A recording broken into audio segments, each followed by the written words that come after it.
एक तरह से ड्यूक मैसेंजर को बता रहे हैं कि डचेस का कैरेक्टर कैसा था, मतलब she was a simple minded lady, बहुत ऐसे खुश हो जाती थी। ये यहाँ ये कह रहे हैं कि नहीं होना चाहिए था उसको, क्योंकि जो उनका स्टेटस था एक डचेस का, उनको शोभा नहीं देता था इस तरह से। लेकिन अब ये दूसरी साइड में इस ड्रामेटिक मोनोलॉग में ये भी है कि जितना स्पीकर बोलता है वो अपने पर्सनैलिटी को, अपने कैरेक्टर को भी रिवील करता है। तो यहाँ पर जो ड्यूक है उसका कैरेक्टर भी रिवील होता है कि ड्यूक जो है इस बात से he was jealous and very protective husband. वो नहीं चाहता था कि उसकी वाइफ डचेस किसी और को देखे, किसी और से बात करे या किसी और को इतनी तवज्जो दे। वो यही चाहता था कि वो सिर्फ उसी को ही वो इम्पोर्टेंस दे, उसी को देख के खुश हो, और दूसरे लोगों से उसका मिलना जुलना बिल्कुल भी उनको बर्दाश्त नहीं था। एक बहुत स्पेशल कैरेक्टर की जो उनकी जो ड्यूक की है वो सामने आती है कि he is a very possessive and very jealous kind of person. और दूसरी साइड में जो डचेस है वो सिंपल माइंडेड है, बिल्कुल चाइल्ड लाइक उनका एक वो है नेचर है, जो हर चीज को देख के खुश होती है। हालांकि ड्यूक ऐसा नहीं है कि उनको कोई सूर्यास्त है, सूर्यास्त सुंदर होता है देखते हैं उसमें खुश होना, या कोई फ्लावर से खुश होना ये कोई खराब बात है। लेकिन बात ये है कि वो समझ नहीं रही है इस बात को, डचेस ये नहीं समझ रही है कि फर्क होता है किसी बात में, कि एक हाई स्टेटस लेडी है और उसको किस तरह से आम लोगों के साथ डील करना चाहिए, और किस तरह से उसको अपने जो हस्बैंड हैं ड्यूक हैं उनके गिफ्ट को या उनकी प्रेजेंस को किस तरह से उनको लेना चाहिए। They should be some difference, ऐसा वो कह रहे। Who would stoop to blame this sort of trifling. Trifling का मतलब है एक हल्की सी हरकत कह लो, तुच्छ बात कह लो, छोटी बात कह लो, या एक अनएक्सपेक्टेड बिहेवियर, अनएक्सेप्टेड बिहेवियर कि नहीं, ट्रिफलिंग है ये, मतलब ये बिल्कुल हल्का उनका जो है बर्ताव है। Who would stoop to blame? Stoop to blame का मतलब यहाँ कंप्लेन है, और stoop मतलब झुकेगा, या एक तरह से कौन इस लेवल तक जाएगा, कौन इतना इस लेवल तक जाके बताएगा। Means is a Duke, is a aristocratic person, is like a king. तो वो कहता है कि मैं इतना बड़ा आदमी हूँ, मैं इतने बड़े मैं एक तरह से ड्यूक हूँ, तो मैं इस बात के लिए कैसे उनको समझाऊं, कैसे उनको कंप्लेन करूं, इस जो उनकी ये हरकतें हैं जो ट्रिफलिंग है इनके लिए।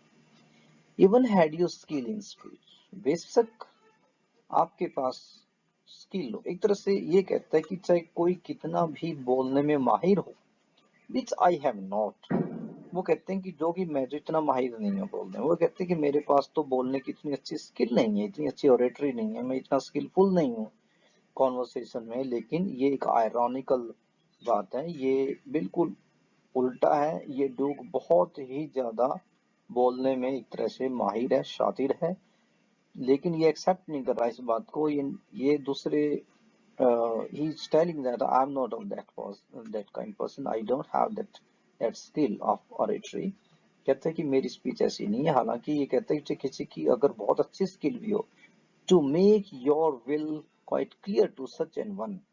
सच एंड वन का मतलब है इस तरह के व्यक्ति के लिए आप अपनी जो मन की बात है उसको क्लियर करने के लिए ऐसे ऐसे मामलों में, देखो ये this a very sensitive matter. If any husband tries to tell his wife regarding this type of issues, then it's a very sensitive। ये इसमें वो बुरा भी मान सकते हैं या उसको दूसरे तरीके से बोल सकते हैं। तो ये कहता है कि मेरे पास इतनी आर्ट नहीं है जो एक तरह से इस तरह के मैटर को डिस्कस करने का। लेकिन कहता है कि फिर भी अगर ये बात उनको बताई जाए एंड से जस्ट दिस और दैट इन यू डिस्गस्ट मी, ये बताने के लिए कि ये मुझे अच्छा नहीं लगता। डिस्गस्ट, डिस्गस्ट का मतलब है कि ये मुझे तकलीफ देता है, ये मुझे खराब लगता है, एक तरह से बेकार लगता है इस तरह का तुम्हारा व्यवहार। हियर यू मिस और देयर एक्सीड द मार्क, ये कहने के लिए कि भाई यहाँ तुम मिस कर जाती है, यहाँ तुम्हें ध्यान देना चाहिए, वहां पर तुम्हारी नजर नहीं जाती और वहां पर तुम जरूरत से ज्यादा किसी को तवज्जो देते हो। इसका मतलब ये है कि जिनको आपको इम्पोर्टेंस देनी चाहिए, जिन लोगों के साथ आपको उस तरह का व्यवहार करना चाहिए बराबर का, तो उनको तुम मिस कर जाती हो, तुम्हें पता ही नहीं चलता। और यहाँ पर तुम एक तरह से कुछ जरूरत से ज्यादा इंटीमेसी है। And if she late herself B listen so, और अगर उसको ये बात बता दी जाए डायरेक्टली, तो हो सकता है दो बातें होंगी कि या तो वो लेसन में उनको लेसन मिल जाए, वो समझ जाए इस बात को और दोबारा ऐसा ना करें। So nor plainly set her wits to yours, या कि वो हो सकता है कि आपकी बात को वो वैसे ना ले और अपनी बात को अपने तरीके से घुमा के कुछ बोले, फोर्स सिर्फ आपको समझाने के लिए, एंड मेड एक्सक्यूज और कुछ बहाना बनाए कि नहीं नहीं मेरा मतलब ये नहीं, नहीं मेरा मतलब वो नहीं है, like that. Even then would be some stooping, कि अगर वो मान भी जाए कहने से, या वो इनडायरेक्टली कुछ और बहाना बना के बात को घुमाएं, फिर भी दोनों ही कंडीशन में ये एक तरह से अपने आप को नीचा करना होगा, अपने लेवल से नीचा आना है। मीन्स मेरा जो स्टेटस है, जो मेरी एक तरह से एक सोशल स्टैंडिंग है, या जो मेरी पर्सनैलिटी है, उसके लिए बात हल्की होगी इस तरह की बातें करना। And I choose never to stoop, और मैंने एक तरह से मैं कभी अपने आप को इतना नीचा नहीं करता। एक तरह से ये है कि ड्यूक ने कभी अपनी वाइफ को, डचेस को नहीं समझाया। ये मुद्दा उन्होंने अपने दिल में ही रखा, ये नफरत जो उनको उनसे थी वो उसने उनके साथ डिस्कस नहीं की। Oh sir, she smiled no doubt. फिर आगे बताते हैं और एक्सप्लेन करते हैं कि कोई शक नहीं इस बात में कि वो स्माइल करती थी। वेन एवर आई पास्ट हर, जब भी मैं उसके पास जाता, पास से गुजरता, या जब भी मैं उनके नजदीक जाता, जब भी मैं उनसे मिलता, तो हमेशा स्माइल करती। But who passed without much the same smile, लेकिन ऐसा कौन था जिनको उन्होंने सेम स्माइल या इस तरह की स्माइल औरों के लिए नहीं की। सभी को के साथ वो इसी नजर से, इसी स्माइल से बात करते थे। दिस ग्रू, मतलब ये उनकी हरकत बढ़ती चली गई। मीन्स डचेस ने अपना व्यवहार बदला नहीं, हालांकि इन्होंने कभी ओपनली उसको कहा नहीं, लेकिन उनकी यह हरकत ग्रू मीन्स बढ़ती चली गई। आई गेव कमांड्स, कमांड्स आदेश, गेव, आई गेव कमांड्स, और मैंने फिर आदेश दिया। क्या आदेश दिया? It is quite obvious that duke commanded to kill his wife, उसने अपने जो भी सैनिक नौकर जो भी थे उनको कहा कि इसको खत्म कर दो। Then all smiles stopped together, और फिर सारी उनकी जो स्माइल थी एक साथ ही बंद हो गई। There she stands as if like, और अब ये पोर्ट्रेट में सामने खड़ी हैं, ऐसी दिखती हैं जैसे कि अभी जिंदा है। It is quite obvious, clear नहीं बोला। आई गेव कमांड सिर्फ एक इनडायरेक्ट हिंट है यहाँ पर कि मारने का आदेश दिया, और सारी स्माइल एक साथ ही बंद हो गई, और अब वो पोर्ट्रेट के रूप में है, और ऐसा लगता है कि जैसे यहाँ बिल्कुल जीवंत है। फिर आगे उसको कहते हैं, अब इतनी बात उन्होंने उनकी बता दी, उनके कैरेक्टर की बता दी, खुद अपना कैरेक्टर रिवील कर दिया कि मैं किस तरह का आदमी हूँ, और आगे ये भी उनकी क्रुएल्टी हमें पता चली कि कैसे क्रूअल व्यक्ति हैं, कितनी इनोसेंट और हैप्पी मूड और हैप्पी नेचर गर्ल को उन्होंने, वाइफ को इस तरह से उन्होंने मरवा दिया। फिर उनको कहते हैं, जो मैसेंजर है उनको कहते हैं, well please you rights, we will meet the company below. Then अब नीचे कुछ लोग बैठे हैं, रिश्ता लेके आया जिनकी लड़की है वो काउंट है। काउंट भी एक बड़ा पद होता है, वो ड्यूक से थोड़ा सा हो सकता है इक्वल या थोड़ा सा लोअर उसमें है। तो वो काउंट जो आते हैं वो नीचे बैठे हुए हैं, और मैसेंजर जो है इनसे डिस्कस कर रहा है। तो फिर ये कहते हैं कि इतनी सब बात बताने के बाद कि वे देखो ये मेरी लास्ट डचेस थी और ऐसी इनकी नेचर थी, वो मुझे पसंद नहीं था और मैंने उनको मरवा दिया। अब वो उनको कह रहे हैं कि चलिए भाई अब नीचे चलते हैं, मिलते हैं लोगों से, नीचे कंपनी जो लोग बैठे हुए हैं। आई रिपीट, अब ये दोहराता है अपनी बात को, शायद पहले भी इनकी बात हो चुकी है इस बारे में कि जो ये रिश्ता है, जो इनका मैरिज प्रपोजल है, इसके बारे में उनकी डिस्कस हुई है। तो फिर वो कहते हैं कि I repeat the count your masters non munificence. ये कहते हैं कि काउंट जो है, जो आपके बॉस है, जो आपके मालिक हैं, नॉन म्यूनिफिसेंस का मतलब होता है कि ये आदमी बहुत उदार दिल है, बहुत जेनरस है, खुले दिल वाला है। इज एम्पल वारंट, एम्पल मतलब पर्याप्त, वारंट होता है एविडेंस। एक तरह से इसका एक पर्याप्त सबूत है, एक तरह से एक इसका एक इंडिकेशन है, लक्षण है कि that no just pretence of mind for dowry will be disallowed. कि अगर डाउरी की बात आती है, अगर मैं एक तरह से मना भी कर देता हूँ, अगर ये कहता हूँ नहीं नहीं चाहिए, तब भी वो डिसअलाउ नहीं करेंगे। या अगर मैं उनको ये भी कहता हूँ कि भाई डाउरी की अगर कोई बात है, तो वो इस प्रपोजल को डाउन नहीं करेंगे। क्यों? Though his fair daughter self as I avowed at starting is my object. कहता मैंने शुरू में कह दिया था कि जो मेरे लिए असली बात है, उनकी डॉटर है, जो उनकी फेयर डॉटर, जो उनकी सुंदर डॉटर है, वही मेरे लिए काफी है। जैसे हम कह देते हैं कि दुल्हन ही दहेज है। एक तरह से ऊपर से तो ये दिखावा कर रहे हैं कि मैं कोई दहेज का भूखा नहीं हूँ। वो ये कह रहे हैं कि दहेज मतलब जो उनकी सुंदर बेटी है वही मेरे लिए काफी है।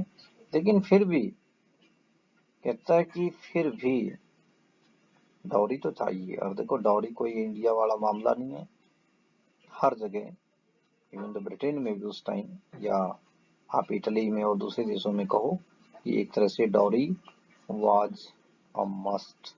ये उनका भी कन्वेंशन था, ऐसा चलता था। At starting is my object, कहता है कि सिर्फ दुल्हन ही मेन है, लेकिन फिर भी डिजायर है इनकी डॉरी लेने की। नहीं, we will go together dance. अब जैसे मैसेंजर ने सारी बातें सुनी कि किस तरह से उसने अपनी पत्नी को मार दिया और कैसे वो डॉरी की बात करता, तो दोनों बात सुन के वो मैसेंजर वहां से उठ के जल्दी से निकलना चाह रहा है, ताकि नीचे जाके अपने मास्टर को, काउंट को बोल दें कि चलो जी यहाँ ठीक नहीं है सब। लेकिन ये आदमी और बहुत चालाक है, उसको समझ में आ जाती है कि ये मैसेंजर को अकेले भेजना या मैसेंजर पहले जाके उनको कुछ बोल दे, वो अवॉइड करते हैं उस सिचुएशन को। कहते हैं कि नहीं, मतलब नहीं, we will go together down, हम दोनों इकट्ठे ही नीचे जाएंगे sir. Notice Neptune though taming a sea horse. आप सीढ़ियों से नीचे उतरते हुए ड्यूक बोलता है कि देखो, एक और आपको मैं एक बहुत बड़ा कला का नमूना दिखाता हूँ। मेरे घर में और भी बहुत शानदार कीमती चीजें रखी हुई हैं। ये देखो, ब्रॉन्ज में एक नेपच्यून, जो उनके देवता हैं, समुद्र के देवता, जैसे हमारे वरुण हैं, इस तरह से नेपच्यून की एक ब्रॉन्ज में एक मूर्ति है बड़ी सी। वो क्या कर रहे हैं? Taming a sea horse. और जो दरियाई घोड़ा है उनको वो टेम कर रहे हैं, एक तरह से उनको टेम का मतलब यहाँ पर एक तरह से काबू में कर रहे हैं। थॉट है रियलिटी, एक तरह से रेयर आर्टिफैक्ट है, एक बहुत कीमती चीज है। और किस तरह से इसने कर दिया, एक सिंबॉलिक है, एक सिंबल भी दिखाया है कि एक तरह से कि अब जैसे ड्यूक ने उस मैसेंजर को अपने काबू में कर लिया, वो कर रहा है। Which clause of inspire cast in brown forming, ये कहते हैं आगे फिर, जैसे फ्रापेंडॉफ पेंटर था, इसी तरह से एक क्लॉस ऑफ इंसबर्ग जो है, ये भी एक मूर्तिकार हैं फेमस, उनका नाम वहां पर इटली में भी इमेजिनरी। तो ये कहते हैं कि ब्रॉन्ज में इन्होंने मेरे लिए ये बनाया। ये ड्रामेटिक मोनोलॉग एक तरह से, जो ड्यूक है एक साइकोपैथ टाइप का आदमी, एक जेलस हस्बैंड है, एक पजेसिव व्यक्ति है, एक ग्रीडी आदमी है, उसकी सारे कैरेक्टर को ये रिवील करता है।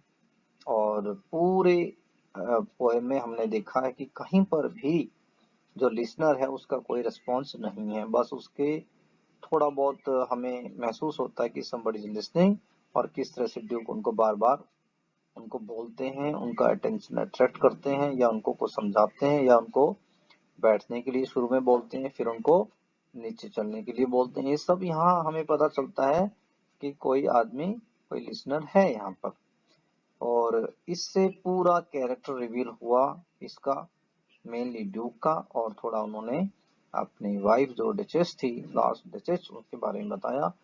और किस तरह से इस पोएम में पता चलता है कि एक इनोसेंट और बहुत स्वीट लेडी को उन्होंने अपने पोजीशन में रखने के लिए किस तरह से उनको अपना एक तरह से स्लेव जैसा व्यवहार उन्होंने उनसे एक्सपेक्ट किया था, जो उनका नहीं था। तो उनको फाइनली उन्होंने मर्डर उनका करवा दिया, और अब अगली शादी की उनकी तैयारी है, और किस तरह से वो डाउरी के लिए भी इनडायरेक्टली इंसिस्ट कर रहे हैं।